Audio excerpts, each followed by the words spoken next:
I hope you enjoy this interview with Dani Leah Strauss. Dani and I discuss the power of allowing oneself to reconnect with what pleasure feels like. Dani shares about what it means to reckon with power and privilege while grieving the harm she may have unintentionally caused to someone else because of her power and privilege. She shares about what it means to connect with the dusty corners of the heart and clear away what needs to be released through the process of grieving. Dani is a queer-identified sex-positive therapist, yoga teacher, and doula. She works to support survivors of trauma in reclaiming their pleasure and fulfillment through body awareness and heart healing.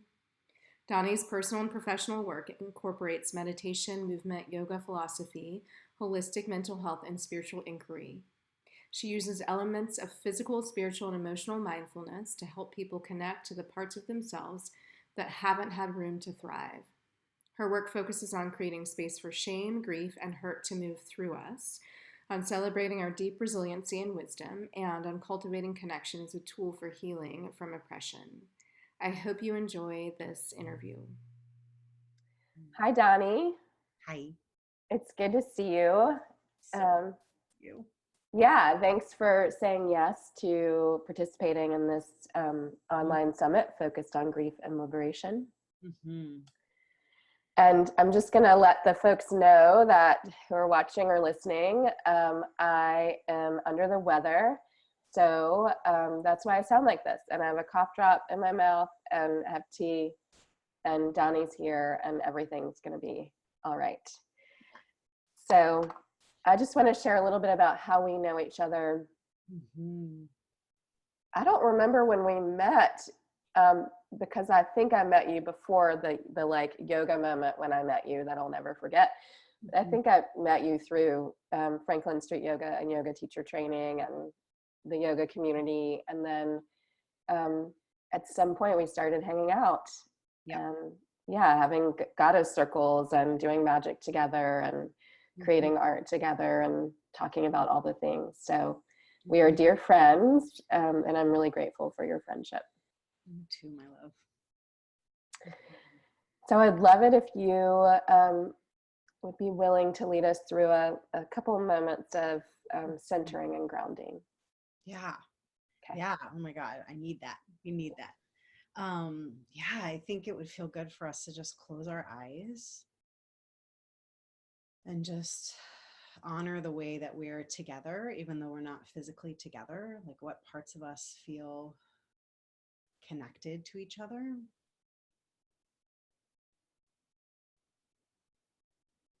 And just deepen your breath in an easeful way that doesn't force anything, just invites in a sense of landing.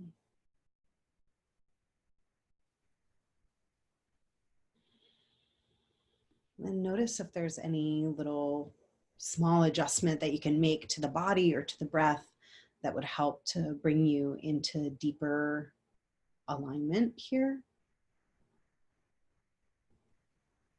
And just allow that subtle shift to happen.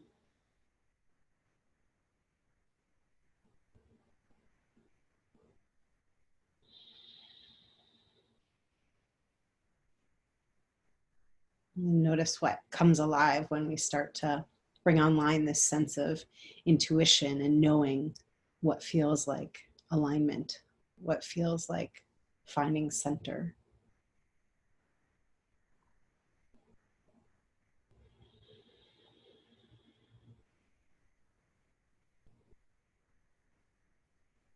And just take a deep breath in.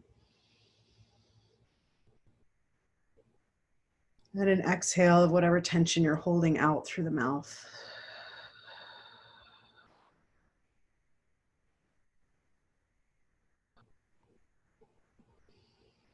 Blink your eyes open whenever you're ready. How do you feel? Good. Thank you for that moment of grounding and an invitation to connect with the breath more deeply. Mm-hmm. Yeah. Yeah. It's been feeling really good to have these like micro moments of mindful awareness, especially as I'm getting into this deeper therapeutic work and going, from sort of energy pod to energy pod in these different sessions. it's feeling really powerful to have that tool to ground in.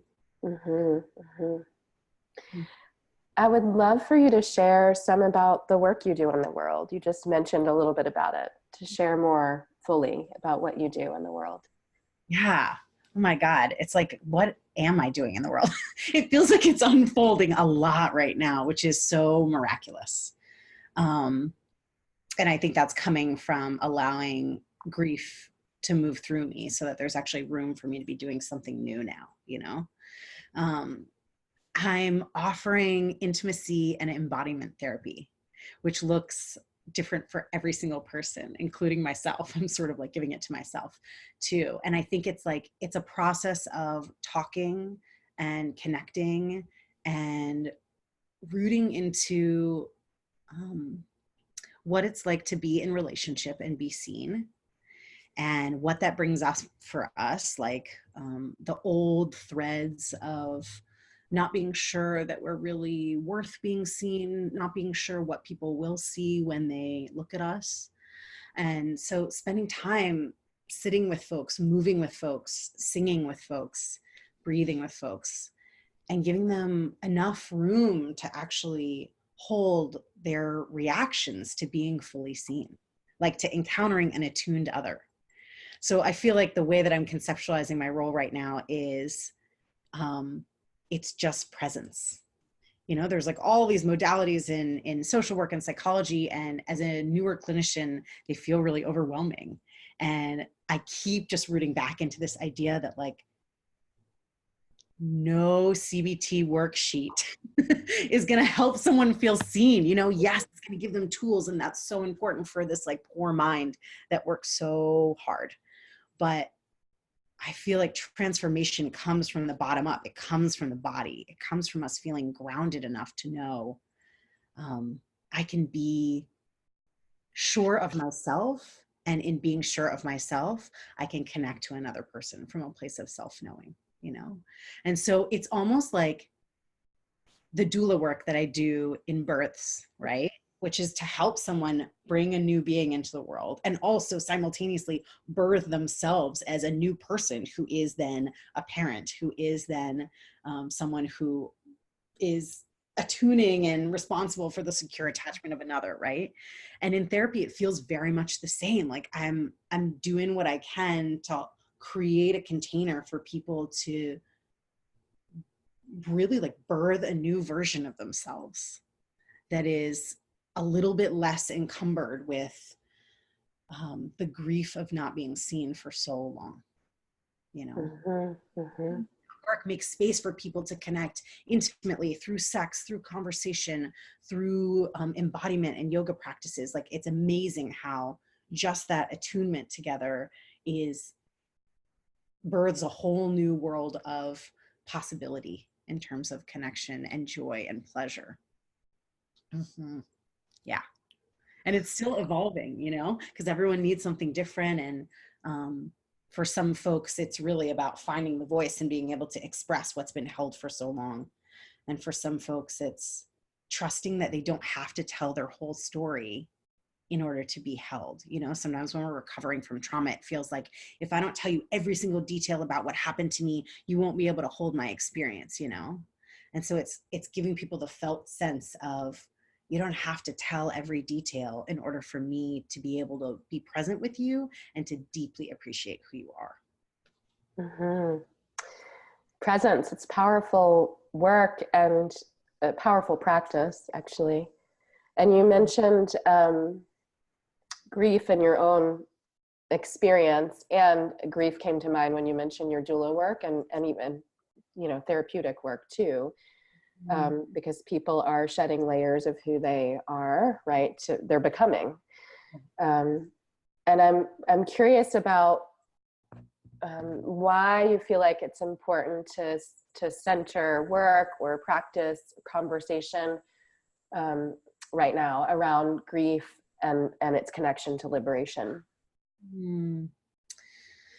I think like the only way that we can find liberation from any oppressive system is to acknowledge that we have not been liberated until this moment of change, right? So there has to be space made for the grief of the fact that we've been contained in these oppressive structures in order to ever even access the idea that we might be liberated. There has to be a deep acknowledgement that in this moment and in the past, we haven't experienced that liberation and freedom.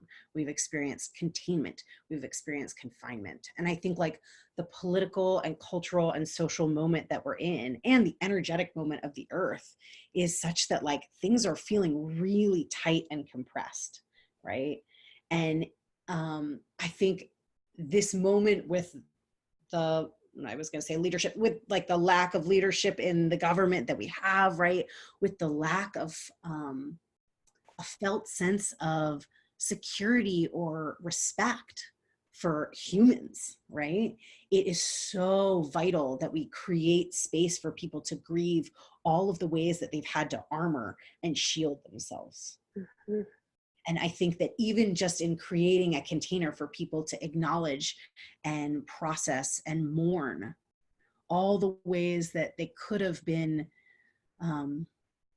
enjoying and in pleasure and in connection if they hadn't been contained by those oppressive structures is essential in the process to getting to a place of actual liberation and a space of creativity and expansiveness and wholeness together. Mm-hmm. Mm-hmm. And in your own experience, because you mentioned oppressive systems, I mean, how are you grieving personally for what is happening culturally, politically, with the systems, the armoring that we have to engage with to survive? Like, how does that show up for you? It's like my hand is right here. Mm-hmm. I'm studying all of this somatic therapy work, and it's like I am grieving it through my body, with my body, so fully, And I think one of the things that I'm in the process of grieving right now is all the ways that being a white person in this world has given me access to the kind of privilege that is so invisible that I don't even realize how much I'm missing, right? Like we're so indoctrinated as white people to just believe that we are entitled to all, that it's like we miss out on the capacity to actually genuinely see people who aren't white and make space for them in the world and have deep connection. And so right now I'm in the process of just like doing my work around what it means to be white and how sort of that normative system of whiteness has put me in a place of not being able to access creativity and also not being able to access connection, like the whitewashing of white people, right? Creates a container where we're just stuck in a place of privilege and access and wealth and power without any of the kind of richness of other cultures, other lineages. Does that make sense? Mm-hmm, mm-hmm. It's a trap, and I don't mean in any way to say that like white people are having a hard time. I think that like the hard time is the fact that we're given all this access and we don't know what to do with it, and we have to sit and reckon with, I have all this power and I have all this privilege, and all I've done with it in not being conscious of it is harm. So how do I grieve the harm that I've unintentionally created and then create the conditions for something else to occur? Mm-hmm. Mm-hmm. And I think that's such a big reason why my business partner, Ray, and I created Whole Being Therapy, which is our healing space, is because we are two white people, queer white people, who are really reckoning with what it means to be white and have all this power and privilege to be able to do something like leave school and launch a business and have the love and support of our community and our families, And what do we do with that, We create a space that ideally has actual room for people of different lineages, of different cultures to come in and feel safe and held and supported, you know? Mm-hmm. And it sounds like you recognize the privilege that has allowed you to do that, right? So it's both you're creating a space that has different conditions in place for people to have a different experience, you know, other than marginalization, right? A different experience, maybe liberation. That may be what you're trying to create, and you recognize that privilege allowed you to, in part, there's more to it, right? But privilege is part of what allowed you to leave school and set up this space, and you're being intentional about how you set it up. Yeah, and how we interact with money and how we interact with the services that we offer, and just doing our best to create the conditions for people to actually be able to access the kind of rest and support and healing that is their birthright, that is required in order to actually grieve all the ways that we've suffered and find our way towards liberation, you know? Because usually it's just people with privilege and who can leave work and all these things and who have the money who have access to those healing spaces, you know? Be creating hopefully a healing space where people feel like they can actually not be constantly on guard and constantly, you know, nervous system charged way up, but they can actually come back to a regulated place and experience deep rest. You know. And in your experience of processing grief, are there lessons you've learned from allowing grief to move through? Yeah, that's such a good question. I think that grief is part of the balance of the universe, that there is always another side to it, and that there's celebration is inherently a part of grief, and grief is inherently a part of the celebration of life. And like, this was never more tangible for me than when I was in college and I was working simultaneously as a birth doula and an abortion doula. So the Planned Parenthood in Ann Arbor had identified that people needed more emotional support. Often, you know, single women were coming from really rural places. They were coming to have abortions. They didn't have anyone with them, and they needed someone to really shepherd them through the process, because it's so deeply impactful on a somatic level, but also because of all the ways that we load that very personal medical choice with political, social, interactional weight and guilt. People need like a steward for that process, right?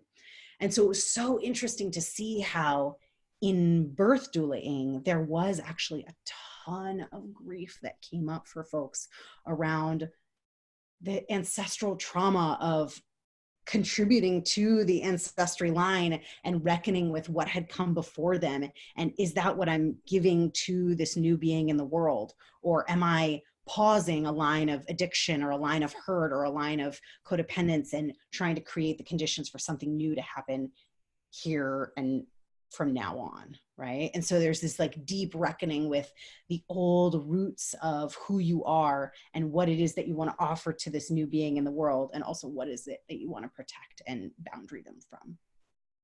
So much grief was coming up during that. And also in the abortion work, that there was so much, of course, sadness and overwhelm and grief in the body of releasing, right? And also this really generative process of joy, that there was something about the clearing out that made space for people to find themselves again. And I think that like, that's such a beautiful metaphor for the ways in which grief kind of allows us to energetically and emotionally and physically cleanse, so that we might, you know, have the forest burned when it needs to, and you allow for the end of the exhale to be, for there to be some pause and space there, and then a new breath comes and something new can be created, you know? And such an incredible privilege to get to witness and hold people in both their celebration of what they're capable of and joy, and their grief, you know, deep release. Mm-hmm, mm-hmm. And I think it's the work you're describing, or the practice, feels so counter to dominant culture in the sense of being able to hold both, being a birth doula and stewarding people through the process of an abortion, right? Which is a death of something, right? We have different understandings of what that is, but energetically there's a death happening, right?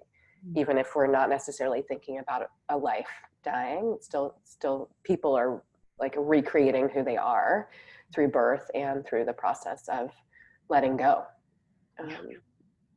Yeah. So and I don't know that, I mean, dominant culture certainly hasn't conditioned me to hold both of those. I had to learn how to do that through the experience, I think, of being in a Black body in this culture, and just being awake and aware in particular ways. So I think it's, there's an invitation in what you shared for us to continue to deepen our practice of holding multiple experiences and truths, and remembering that, birth is connected to death, and grief is connected to liberation, and without one, we're not going to have the other. Yeah. And that the cycle continues, like that it's part of a larger intelligence. I love the way that like yogic tradition talks about how we're born on an inhale, and there's a certain amount of sustainment that happens, and then at the end it's just we die on an exhale, and there's the pause, and then something else is born on the next inhale. That it's part of a much larger cosmic process of creating, sustaining, grieving, and then there's a pause for transformation before the next creation comes. That makes me, you mentioned yoga, and I mentioned that's how we met. And I know we've created lots of magic together and practiced together. And so are there rituals and practices you engage to move through a process of grief, or to clear or let go? Oh God, there's so many good ones. I mean, I think because of our work together, I really value the work with Oracle decks and tarot decks. There is a certain type of magic of trusting that a deck can hear you, and that what you pull, did the universe choose it? Maybe, or maybe it's your inner wisdom that allowed you to find this card that then brings up what has felt stuck inside of you. And what a beautiful way to kind of externalize the process of churning the universe inside of you and having what needs to come up, right? Because in using something like a tarot or an oracle deck, we're allowing ourselves to skillfully process what is under the surface, as opposed to unskillfully, we're, something simmering, we're not aware of it, and then we explode on someone that we love, right? Or there's some, it's going to come out some way, right? And so to give energy a purposeful exit point so that we can really cultivate vitality within and not have stagnant energy stuck within, I think is really powerful. So pulling from those decks and trusting my intuition is a huge part of this practice for me. I think a big part of grief is moving and being in my body. And that's dictated by so many things. It's dictated by the ways that my grandparents escaped from Nazi Germany. It's dictated by the ways that they were in hiding in France, sort of like I have this felt sense inside of me that there was so much containment in this lineage, so much fear held in the body. And so it feels deeply, it's a both and, right? I am fully grieving the process of them having to contain so tightly and protect their identity, try to pretend that they weren't in fact of a Jewish faith and coming from this particular lineage. And in taking up space, I feel like I'm able to both grieve that they moved through that and process that ancestral trauma, and have a corrective experience of, I feel that containment in my body, and now I have the capacity and the awareness and the tools to open the door and allow it to start to breathe again. process of moving and taking up space, and even moving from a place of sort of from fear and from culture, being in a really tiny body before. And then in recent years, allowing my body to become bigger, literally physically, and how impactful that has been for my own grief about the sexual trauma that I've endured, the various ways that I've felt in moments that my agency was taken away and I've had to become really small and really tight. And again, it comes back to all the ways that we hold that trauma in our bodies, and how taking up space and moving in a really intuitive way allows us to have a corrective experience around that, and remember that we have the capacity to move, and that moving energy through the body, through physical movement, is deeply liberating of our shame and our grief around trauma. Mm-hmm, mm-hmm. And how is that showing up in your practice with people, with clients you're working with? Mm-hmm. I think I'm realizing that one of the spaces that people are the least willing or able or feeling ready to take up space is in intimacy and sex. And it is so incredibly humbling to watch people reckon with the ways in which their shame and their fear and their really truly like feelings of not deserving pleasure has made them get so small, right? Physically, emotionally, spiritually, just not have expansive ideas about what is possible in terms of connection and pleasure. And so I'm really seeing that as we address these pieces of grief and shame and hurt from ancestral trauma, from individual trauma that's happened to them in their lives, that the body starts to come back online and the emotions start to come back online. And then the birthright of deserving pleasure and orgasm and an experience of, I mean, there is nothing more expansive than not only experiencing like not just climax, but deep pleasure, right? Like from deep within you that ripples out, right? But to experience that in the presence of another, you know, there's something so deeply healing about that. It basically sends the message to our nervous system, like, not only do you not take up too much space, but please take up more space. To take up space is to liberate ourselves from all of the systems of oppression that tell us to stay small and disconnected. And so it's just so beautiful and inspiring to watch folks reckon with the ways that they were trained into shame and guilt and fear, and then to peel back those layers of worth and sense of self and sense of needing to hold things together in a really tight and outwardly presenting as I've got my mask on way, right? And that the more we're able to peel back that, the more raw and open we can be with each other, the more access we have to pleasure and celebration as a response to trauma and hurt. Mm-hmm. And that makes me curious about what it would look like on a collective scale to, my original question is really about what it would look like to make space for people to grieve, to find liberation. And what I'm actually curious about, based on what you just said, is what it might look like on a collective scale for people to be able to express pleasure, feel like they can take up space, which I think is tied to grief and liberation in the way you've talked about it.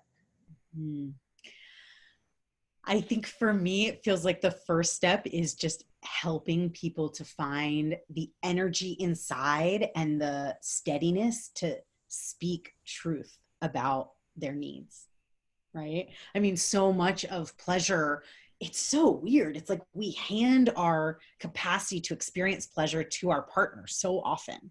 And we're like, you tend to this thing, but I'm not going to tend to it all. I'm just going to be hands off here. It really makes no sense. We disinvest, I think, because we have so much fear and conditioning around what it's like to take pleasure into our own hands. And how that's a selfish act, you know, how that limits connection as opposed to cultivates connection. But there is nothing that makes me more capable of connecting to another human than owning my own pleasure and knowing how to give myself pleasure with my own hands and body and breath, you know, and taking up that space. It means that when I'm able to really take up my own space, I don't feel threatened. So I'm like, heck yes, I want you also to take up a ton of space. You know, it's deeply community based in a liberatory way, right? So I think like giving people the tools, removing the shame and hurt enough to give people the tools and the confidence to be able to have, to be in deep conversation about pleasure, about generative practices that give us an opportunity to celebrate and uplift each other through like bodily contact, I think is a huge part of this, you know, figuring out how to navigate things like consent and communication around touch so that people can actually have the experience of being somatically held and supported without being triggered, right? Because often we don't have a language around how to know when something is enough or too much, or when it feels deeply supportive versus when it feels like we're taking on too much of someone else's energy, right? So giving people the capacity, the space, the tools, and the language to actually know how to communicate with their partners, with their healers, with other people in their life, with their community about what kind of touch and support they need. And then it's a deeply generative process of they're feeling connected to their bodies, they're feeling connected to other people in the community. They're more ready to offer support to others as they re-embody, you know? I think there's sort of like a collective re-embodiment that is called for in these times. Otherwise, we can so easily disinvest from the liberation of the person next to us, you know? But when, and you've said this a million times, this is so powerful. Like when we deeply appreciate how our own liberation is wrapped up in someone else's, it creates a certain buy-in that just doesn't happen otherwise, you know? And so to realize how much of our own embodiment is deeply impactful to others, it creates the conditions for us to both be doing deep self-care and community care simultaneously, you know? And I think we often think of those things as like, well, I got to pick one or the other, you know what I mean? And that can feel like there's never enough space or time or energy for both, when in fact, I think they're in service of each other. Mm-hmm. Well, and dominant cultures really conditioned many of us to just think about individualism and self-care and not community care. And what you're saying is they're related to pleasure and liberation. They're the same. We have to hold both, right? Because if we're not embodied, which is part of the reason the same patterns keep happening related to oppression, right? If we're not embodied, we're probably going to replicate harm and not even understand that's what we're doing based on our identities. And so embodiment would allow us, oh, go ahead. Because it's not going to resonate within. Like to be embodied means that we can actually feel a resonance when we do harm. And then that gives us an opportunity to repair and find a connection, you know? That's right. I did harm. I have a terror response. I'm not connected to my body. I isolate more. I'm less engaged with collective care for my community. You know? Mm-hmm, mm-hmm. And how do you, I describe these times we're living in as, there are radical things happening, of course, like this conversation, right? And heartbreaking things happening. And so I'm wondering how making space to grieve and find liberation in the way we've been talking about will help us respond to heartbreaking times. Mm-hmm. I think when we're experiencing joy and pleasure in our body and in our relationships, it creates the conditions for us to be able to actually process what's happening in the world. You know, like never are there more honest and real and nurturing conversations than after a consensual sexual engagement or a consensual pleasure engagement. You know, it's like by engaging in these pleasure practices, by figuring out how to make space for our own like what Adrienne Marie Brown says, like our own orgasmic yes, we create the conditions for us to be unguarded so that we can actually reckon with the harm and the hurt that's happening, and I think that one of the ways that we can take that armor off and get past sort of like the guilt and shame parts of my privilege gives me this and I'm stuck in feeling bad about it, rather than I honor that my privilege gives me these things and so I'm going to use them, for the liberation of all beings. I think we get into that space of generative ideas and collaboration from experiencing pleasure together, Mm-hmm. Mm-hmm. And how does that connect to your vision of collective liberation? Like, what does collective liberation look like? I think it looks like deep embodiment through connection, that to touch another and to feel another's energy helps me to organize. That there's something in the meeting that helps my own individual sense of self and my own reckoning with my trauma and my grief and also my joy and my pleasure, that to be in contact is to help me find the scaffolding internally. If we imagine that on a global scale, that allowing ourselves to be in contact gives us a sense of what we need, of who we are, and we can find points of connection rather than points of difference and moving away from each other. Yeah, it makes me connect back to what you said. This has come up in other interviews about intimacy, like making space to grieve allows us to be intimate, right? And you're connecting, or you're talking about liberation as connection, and intimacy is part of what I hear in that too. And embodiment for you is a big part of that, a big piece of that. And grief is intimacy. You know what I mean? Like, because grief is breathing space into the dusty corners of the heart that we haven't been able or willing or had the tools to occupy, So there's nothing more intimate than holding that and cultivating like deep intimacy with ourselves, deep connection with our own shadow spaces. And then if it feels right and connected, to share that with another, right? There's no more intimate act.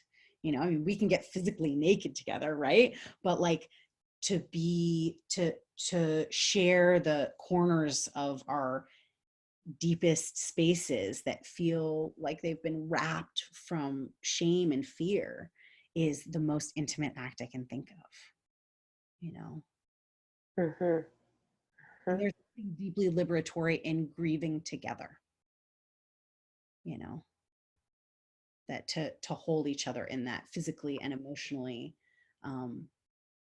creates the somatic memory that when I experience grief or sadness, I don't and I won't have to isolate, but instead that's an opportunity for connecting more deeply. Yeah. I think that's, I was thinking about our goddess circles, and that's so much of what happens in those spaces. You're talking about witnessing, you're talking about exposing and witnessing, right? Exposing vulnerability and witnessing. And it made me think about the practice and ritual we've been in and with this group for years now. Yeah, and sometimes it's about witnessing everyone, and sometimes it's one person, right, needs more love and care and attention, and just our capacity when we come together as a group to hold whatever arises, or whatever people are holding. And like the deep knowing that even if it's like a week where one person needs that presence, that in being present with one person, we're actually being present with all of each other, and that the process of bearing witness to someone also is deeply healing to our own trauma and hurt, even if we're not telling our specific story, that we're creating the healing container that allows us all to feel nurtured and held, even if we're focusing our attention on one person. Mm-hmm. I think another liberatory practice is when we're feeling isolated and alone, to create conscious spaces where we can hold each other in that. Like, the reason why we created that goddess circle is because you and I were like in it, we were hurting, we were grieving, we were in the process of losing like the people that we loved, and as such, because they had been such long partnerships, losing a version of ourselves. There was like a death that happened in both of us, and that our instinct was, let's get together and make magic with this grief and hurt, rather than let's isolate and separate, right? And I think that is such a radical idea, right? To come together when you're feeling your most vulnerable, as opposed to run from connection, which is what probably our nervous systems have trained us to do. Mm-hmm. Mm-hmm. And the magic that can happen when people actually come together and witness each other, and they're not feeling like they're in a good place, they're not polished, they're raw and they're vulnerable and they're hurting and they're ready to be held. Mm-hmm. Mm-hmm. So speaking of magic, I'm wondering if you will share how people can connect with you, speaking of connection too. And this will launch at the end of January. So if there's stuff coming up in 2020 that you want folks to know about, you could share that too. And of course, we'll provide a link to your website on the web page for the summit. Let folks know how they can find you. Yeah. So, I'm in North Carolina, I'm in Chapel Hill and Durham, doing individual therapy, couples therapy, partner and individual yoga, just kind of offering a bunch of different modalities of healing, whatever people need. And so I just encourage people to go to my website that you'll have on, it's just DaniLeahStrauss.com, and take a look. There's a lot of languaging there, and just see like if there's something that comes alive in them. If there is, it probably means there's some truth in this work that is calling to you, right? And I love to just sort of invite people to get in touch with me and us to connect. And then through that connection, we figure out what healing modality is needing. There's I do a lot of chanting and song. I do a lot of talk therapy. I do a lot of movement therapy. There's a lot of opportunities to find your way in, right? And a lot of different access points depending on what people need. And I'm excited too about a series that Katie Valletta and I are doing in February, which is like a massage and touch in conscious awareness series. So we're going to do our best to sort of weave in some of the information that I have around nervous system co-regulation, around consent, around, queer and feminist theory, ways to feel really liberated and nurtured in our bodies and conscious about the way we connect with others. And we're going to combine that with Thai yoga massage and a little bit of acro yoga to give people an opportunity to sort of in real time test out things like what your boundaries feel like, how when you're ready to let someone touch you and let someone hold you, and explore what it's like to be, in Thai massage, to be in deep rest, deep generative rest, and allow yourself to be held by another. So I feel really excited about those things. Yeah, that series sounds amazing. So I hope lots of people sign up and connect with y'all around that. And I'm excited about the work you're doing in the world. And thanks for being you and for listening to the call to do this big work you're doing. And, you're inviting people to come back home to themselves and their bodies and their, deep awareness and liberation through connecting with pleasure. So thank you.